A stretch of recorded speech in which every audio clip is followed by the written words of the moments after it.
Hey there guys, this is Reckles with WTBGold, and welcome to the first video of our herbalism farming playlist. Today we're going to be going over Silverleaf, Peacebloom, and a little bit of Earthroot.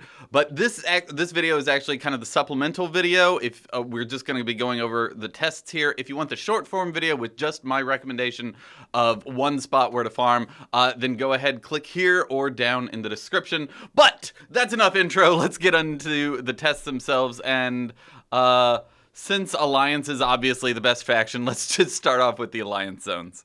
The Darnassus starting zone, Teldrassil, is absolutely phenomenal for herb farming. Even though it's the smallest zone out of these, laps here take the longest because there's a new herb node every like 3 feet. It's absolutely packed. If you follow this route right here, you will always have 1 to 4 herbs within your vision range minimap at all times. By the way, I am doing something kind of new here with these maps. The radius of my paintbrush here is the distance at which you can identify herbs. So it should give you a sense of scale between this and some of the bigger maps.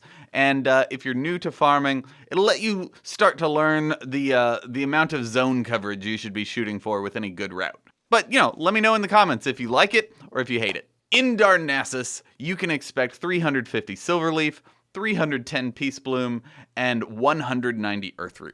The Gnome and Dwarf starting zone, Dunmorrow, ties here for the best route, but I really only recommend this place if you have flying because there are some nasty cliffs that suck on ground mounts.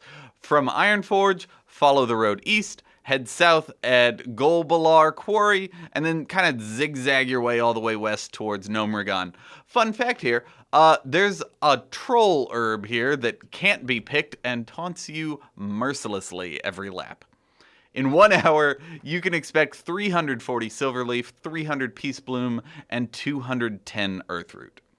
The human starting zone of Elwyn Forest is most people's go-to zone, but it's the worst of these three. Still, it's great if you're just coming from Stormwind and you don't need very many herbs. From the gates of the city, head straight east towards the Murloc Lake, and from there, follow the perimeter of the zone past all 3 farms. If you aren't level 20 yet, make sure not to cross the river into Duskwood. Spiders and wolves will kill you. These herbs are very consistent in their spawn locations, so you'll learn where they are, where to go, the minutia of the route after like 2 to 3 laps. And if you don't have flying, avoid the ones north of the lake in like the cliffy things. This zone gave us 340 Silverleaf, but only 220 Peacebloom and 150 Earthroot. Alright, it is Horde time. For the Horde, your best bet is Tirisfal Glades over by Undercity. Now, a lot of people recommend this as the best route. While it has the most herbs, it's a pretty big map and they're all kind of spread out. So it's kind of, you have to do a big route for this. Now, what we're going to do to hit all the herbs we can, we're going to start at Brill. There's an herbalism trainer there. We're going to go up around the lake over to Scarlet Monastery and then just follow the perimeter of the zone all the way over to the farmstead. Just don't go into Death Knell. There aren't any herbs there. Then we're going to kind of wiggle our way up the coast and here just kind of let the herbs pull you north and pull you through the mountain pass and then pull you back down south towards Brill and you're done. Now it's a decent zone. You always have an herb nearby, but you never have like 4 or 5 herbs nearby. And if you don't have flying yet, just cut out everything on the east side next to Scarlet Monastery. Just go loop around the lake and go back down towards Undercity. But for results, we got 324 Silverleaf, we got 257 Peacebloom, and we got 160 Earthroot for a total of 740 herbs per hour. Next we got Durotar, home of the Orcs, Trolls, and Orgrimmar City. It's pretty good, but I don't recommend this if you don't have flying because there's a surprising amount of up and down.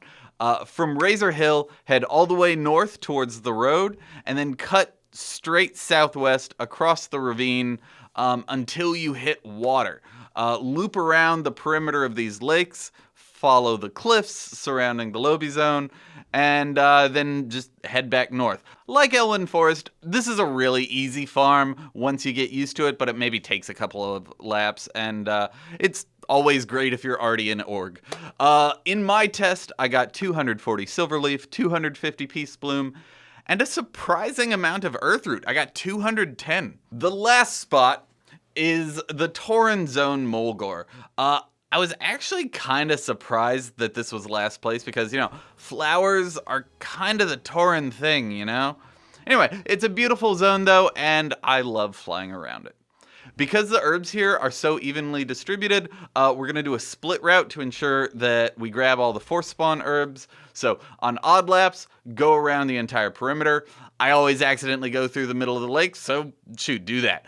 On even laps, hug Thunder Bluff, wiggle around the middle, and then follow the lake back down to the edge of the zone. We got 200 Silverleaf, 190 Peacebloom, and only 120 Earthroot. Not great, but still enough to level your alchemy or inscription. So that is it, but before we go, I have some tips for you. The map add-on that I'm using that gives me a radar in the middle of my screen is called Farm HUD. This used to be built into Sexy Map, but it's a separate add-on now. To see the herb nodes that I've spawned before on my minimap, grab Gathermate 2. This is a big add-on, so if you have a 5-year-old laptop, good luck. And you may have also noticed that my loot window only pops up for like a split second. That's because I have an add-on called Faster Loot that optimizes that code. For the farming itself, I have 2 tips. Number 1, be a druid. Instacast Flight Form saves you a ton of time and increases your yield about 10%. Also, keep a stack of Darkmoon Firewater in your bags at all time on your herbalist. This drastically reduces the cast time of your gathering professions, increasing results more and making it so even if you aggro something accidentally, you can loot in between their auto attacks. Finally, in closing, these herbs used to only stack to 20, and this would absolutely annihilate your bag space. So if you're watching this, do me a favor, head on over to Twitter and tweet at Warcraft devs and thank them for making crafting mats stack to 200. But that's all for me. Thank you for watching. Like if you enjoyed this guide. Subscribe if you want to see more in the future. But good luck and happy gold making.